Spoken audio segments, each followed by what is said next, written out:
ये सुई वहीं जा कर के कि दो तत्कालीन अधिकारी, 4 उस समय के मथुरा में सरकारें बदलती रहीं उत्तर प्रदेश में, दिल्ली में, लेकिन वो यहाँ पोस्टेड रहे, जिनमें से वो एक सचिव बन करके आए और तीर्थ विकास परिषद पर अभी वर्तमान में जो चौथे व्यक्ति, जो जितना भी ब्रज तीर्थ विकास परिषद ने घपला किया और उसकी टीम उसमें लगी, जो गौशालाओं से होटलें बन गए, गेस्ट हाउस बन गए, जो स्टोन की लड़ाई लड़ने वाले साधु आज वो 5,000 करोड़ रुपए के एम्पायर के मालिक बन गए, उन्हीं ने पूरे ब्रज के चारों तरफ उस विकास के साथ में वो हजारों करोड़ रुपए की जमीन बनाने का एक जरिया तैयार किया। ये सब जांच के दायरे में आता है और ये उन्होंने इस बात को स्पष्ट कहा। आज से 35 साल पहले जो व्यक्ति 35 रुपए के लिए तरसता था, आज वो यहाँ 35,000 करोड़ रुपए का एम्पायर लेके बैठा हुआ है और वो किंग मेकर की रूप में ना तो किसी की चलती है वो पीड़ा इनने स्पष्ट की है शब्दों से। एक चीज और कहूंगा कि भैया मेरी सबसे हाथ जोड़ के विनती है, ये हर आदमी मनुष्य है, मनुष्य के अंदर सोच होती है, ये सोच का खेल है, उसकी अंतरात्मा नहीं बोल रही। दिल और दिमाग दो अलग अलग चीज है। जहाँ लालच चल रहा है वो दिमाग पे चल रहा है, राइट। दिल से भावना खत्म हो गई, लेकिन प्रोफेशनल व्यापार हो गया। लेकिन हम बनिए हैं, बनियों में अग्रसेन महाराज एक चीज कहते थे कि भैया 3 घर छोड़ देना कमाई के, भगवान का, बहन बेटी का और दोस्त का। मैं फिर उन लोगों से हाथ जोड़ के विनती करूंगा कि भैया। आपका शुभ नाम सर? मेरा नाम दीपक कुमार गुप्ता। राधे राधे। राधे। कहाँ से हो? मैं दिल्ली से हूँ। दिल्ली से हो। हमारा एक गोसाई परिवारों का इस बांके बिहारी से बहुत अच्छा जुड़ाव है और आज हम ये जानने की कोशिश की है इस कॉरिडोर बनने से यहाँ के लोग जो रहवासी हैं या ऐसे भगत सेवक जो हर सैटरडे संडे, हर पूर्णमासी और उसका बस चले तो डेरा डाल दे, इन सब चीज़ों को लेके मथुरा ब्रज तीर्थ विकास परिषद द्वारा बनाया जा रहा बांके बिहारी कॉरिडोर, जिसकी जद में कितना दायरा आ रहा है, उससे बेनिफिट एंड लॉस यहाँ की लोकल जनता पर, लोग अपना अयोध्या, काशी, उनके अनुभव बताते हैं, वहाँ के ब्राह्मणों के साथ क्या हुआ, उन्हें कितना उस विकास में बेनिफिट हुआ।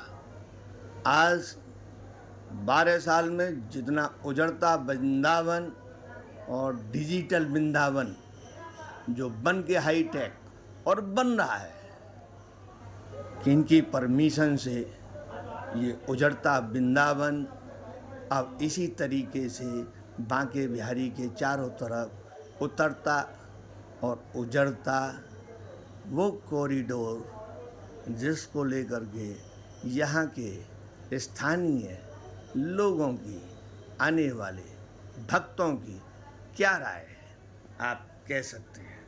मेरा नाम सुबोध सेठ, न्यूज़ ब्रज 84 से। आप अपनी बात को स्पष्टता से रखती थी। राधे राधे। राधे। देखिए सेठ साहब, सबसे पहले तो मैं आपको एक चीज बता दूं जी। मेरे को 22 साल हो गए ठाकुर जी की नौकरी करते। क्या बात है। परिचय मेरा यही है और ब्रिज मेरी ननिहाल है। क्या बात है। और जितना मेरे को मेरे नाना जी ने बताया, वो 2 साल पहले ठाकुर जी के पास चले गए, 94 ईयर्स के, और वो ब्रिज के थे जी। 94 साल के गए और ब्रिज में ही थे।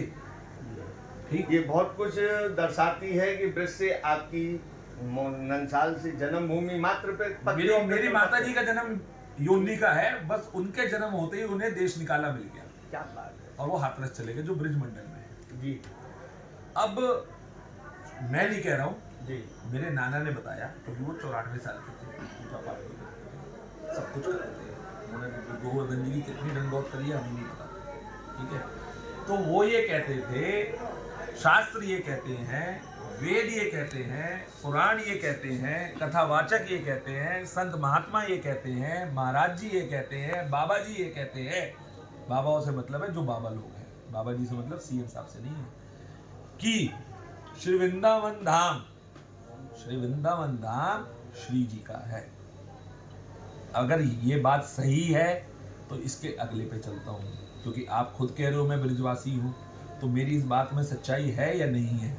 आप हाँ करते हो या ना? पहले तो ये बताओ। देखो ये पूरा चौरा 80 कली को घांगरो या मैं 4 कली को नेफो और मथुरा जी की काउ 24 मिल तब जाएंगे ये 84 कोस देखो, सत्यता तो ये है। हाँ। और 84 कोस में 12 वन, 24 वन, 360 कुंड, ये सारी चीजें आती हैं। उजरता तो हम देख ही रहे हैं।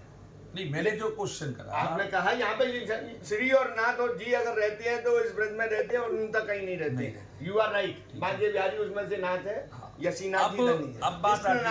अब बात आती है कि जो श्री वृंदावन धाम धरती पे कैसे आया। अब मैं आपको वैसे बताऊं, उस पे नहीं, कॉरिडोर पे टके रहे। कॉरिडोर इस बात पे तो प्रेमानंद जी क्या कहते हैं, हमें उसी चीज में इस कॉरिडोर का सार है। कॉरिडोर से आपको नुकसान हो रहा है, फायदा हो रहा है? देखो, सीधी बात, सरकार कॉरिडोर जो बनाना चाह रही है जी, वो तो यहाँ नहीं बन रहा, नहीं बन रहा, वो यमुना पार जाएगा जी। क्यों? श्री जी कह रही है मैं कॉरिडोर बनने नहीं दूंगी, और ठाकुर जी कह रहे हैं कॉरिडोर बनेगा नहीं जी। लेकिन जी ठाकुर जी ये भी कह रहे हैं, क्योंकि सरकार ये कह रही है कि कॉरिडोर भक्तों की सुविधा के लिए और यहाँ के लोगों की परेशानियों को दूर करने के लिए, जैसे यहाँ के लोग कहते हैं जी हम स्कूल नहीं भेज सकते बच्चों को, दवा दारू कराने नहीं जा पाते जब भीड़ होती है, अपने घरों में कैद हो जाते हैं, तो वो उनकी परेशानियां हैं। और भक्तों को सुविधा ये चाहिए कि जो वो यहाँ आते हैं, धक्के खाते हैं, नाली के पानी में घूमते हैं, उन्हें कोई पूछता नहीं है, उन्हें बैठने की जगह नहीं है, उनको दर्शन नहीं मिलते हैं, तो वो उनकी सुविधा है। ये दो अलग अलग चीजें हैं। आपकी इस बात को समझ करके मैं सीधा आपसे जवाब मांगता हूँ, और शायद हो सकता है कि उनमें सारे आपकी क्वेश्चनों के हल हों। हाँ। मथुरा ब्रज 84 कोस तीर्थ स्थल अगर घोषित होता है और अगर भविष्य में वो तीर्थ प्रदेश बनता है, हमने हरियाणा सरकार को भी पत्र लिखा, खट्टर जी थे उस समय, ठीक है, सिंधिया रानी जी थी, उसके बाद वो सीएम कभी नहीं बने। ठीक है। अगर वो राजस्थान हरियाणा दोनों सरकारें अपने क्षेत्र में अगर जैसे योगी बाबा मतलब ब्रज 84 को उसके कुछ स्थलों को तीर्थ स्थल के दायरे में लाए हैं, बहुत कुछ बाकी है। अगर तीर्थ प्रदेश बनता है और कलिंद के पर्वत से प्रयागराज तक जो अविरलता, निर्मलता और उसकी सुंदरता श्री यमुना जी की विद्यमान है, उसका महत्व ब्रज 84 को उसके दायरे में ही है। बिल्कुल, उसके अन्यथा तो नहीं है। नहीं है। तो क्यों नहीं इस बात को 84 कोस की जनता समझती है कि हमें तीर्थ स्थल घोषित किया जाए? मुझे लगता है कि जो अगर आपने वो आज बात बनेगा कही तो है, अगर तीर्थ स्थल अगर घोषित हो जाता है तो सारी समस्याओं का समाधान हो गया, ये हो जाएगा।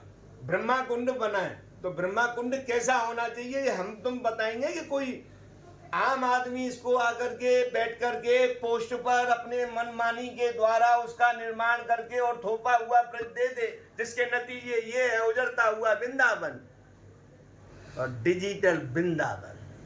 तीर्थों की हिफाजत होगी तो सनातन धर्म की उस संस्कृति की हिफाजत होगी जिससे हमारे आपके महत्व जुड़े हुए हैं। इस टॉपिक को यहाँ पर हम क्यों नहीं हेमा मालिनी को समझा पा रहे हैं कि पिछले समय से मोदी पीएम साहब समझ गए, योगी जी समझ गए। भाजपा 3 भागों में बटी हुई है, एक दिल्ली से चलती है, एक उत्तर प्रदेश से चलती है और एक बीच में बैठी हुई है, वो दोनों के बीच में झूला झूलती है। इसीलिए अगर ब्रज प्रदेश बनता है तो आपकी सारी व्यवस्थाओं का समाधान होता है। बिल्कुल। अब हमें और आपको ये निर्णय करता है कि इन सबरे मंदिरों को और इन सब कुंडों को और इन सब वनों को किस तरीके से बनाया जाए। ये बात सरकार समझ चुकी है, इसीलिए हर जगह वो कॉरिडोर वगैरह के सिस्टम को लेके लाखों करोड़ रुपया नहीं दिए, लगभग 10-15 लाख करोड़ रुपए का ये प्रोजेक्ट है जिसको मोदी जी और योगी जी करना चाहते हैं। देखिए मैं आपको रियलिटी है। मैं आपको एक दोबारा शुरू कर रहा हूँ।